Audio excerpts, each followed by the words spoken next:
Now that we've covered Group A strep, we'll move on to Group B strep. You'll want to pay special attention to the tests we use to differentiate the two. Another name for Group B strep is Strep A galactiae, but in the universe of Sketchy Micro, A galactiae will be known as A galactic baby. So let's get going. The scene will take place in outer space. While we draw the planets and space backdrop, I thought it'd be appropriate to play a segment of the 2001 Space Odyssey soundtrack. Have a listen.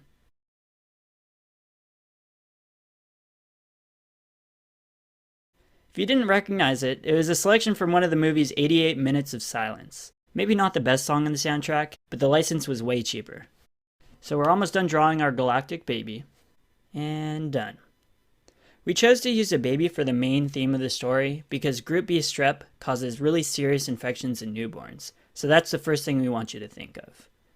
Now let's give Galactic Baby his sidekick, this stuffed animal. Notice it's a hippo. This is to indicate that A galactiae has a positive hippurate test, which means it hydrolyzes sodium hippurate. This is just a random fact that can come up on a test, and for the most part you'll only see it mentioned when talking about Group B strep. And around the hippo, we're drawing a clear capsule-shaped helmet. This will represent Strep A galactiae's polysaccharide capsule. Now we're drawing some tents to add a space camp. The space camp will symbolize that Group B strep is camp test positive. The camp test distinguishes A galactiae from all other streps, including Strep pyogenes. It has nothing to do with cyclic AMP, it simply means that when GBS is plated with Staph aureus, it has an increasing zone of hemolysis. So that you remember what the camp test is, we made the tent poles resemble the golden staff that Moses carries in our Staph aureus segment.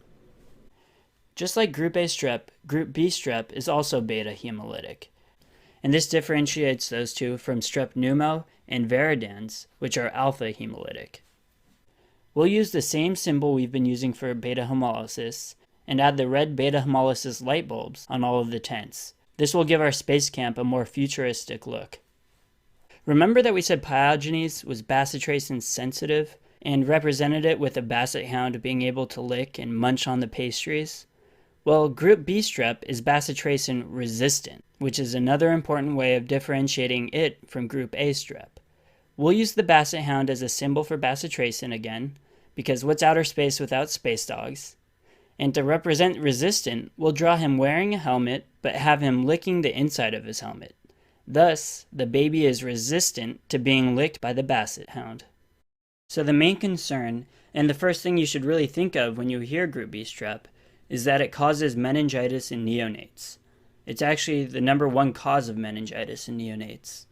So we'll represent meningitis by drawing this special meningitis space helmet. We'll continue to use this galactic baby helmet in future drawings to represent meningitis. Group B strep is also a common cause of sepsis in neonates. To represent this, we'll color the baby's clothes red. And finally, Group B strep also causes pneumonia, so we'll draw our baby coughing. Now we'll draw a mothership, which is going to help us teach the rest of our drawing. So just to reinforce the idea of the camp test, which is important for Group B strep, we're drawing this red arrow on the spaceship. If you imagine the spaceship as a petri dish, this red arrow is what the camp test will look like. The arrow head is the arc that forms at the point of intersection between the plated Group B strep and Staph aureus. Now let's pretend the mothership is in fact the baby's mother. The way the neonate gets Group B strep infection is when it passes through the vaginal canal of the mother during delivery. And this is represented in the drawing if you just use your imagination and pretend that this tunnel is the vaginal canal and the baby just passed through it. Part of mom's prenatal care is that she has her vagina and rectum swabbed for Group B strep at 35 weeks to see if she's colonized. So we'll write 35 WK, or 35 weeks, on the side of the ship. Again, this is to remind you that all pregnant women need to be swabbed at 35 weeks to see if they're colonized for Group B strep. Let's say the mother is determined to be colonized. Then how do you prevent the baby from getting a terrible GBS infection? Well, you give mom intrapartum penicillin. This is very important, and you'll very likely come across this test question at some point during your studies, so we're going to make it very, very obvious. The landing legs that the mothership has will be pencils, and they're stabbing into the mother. The pencils are the symbol for penicillin, and since we are showing the baby coming out of the vaginal canal, we know this is intrapartum. So again, we know that prophylaxis against GBS infection is given to mom intrapartumly. And that wraps up Group B strep. I hope you've enjoyed this one.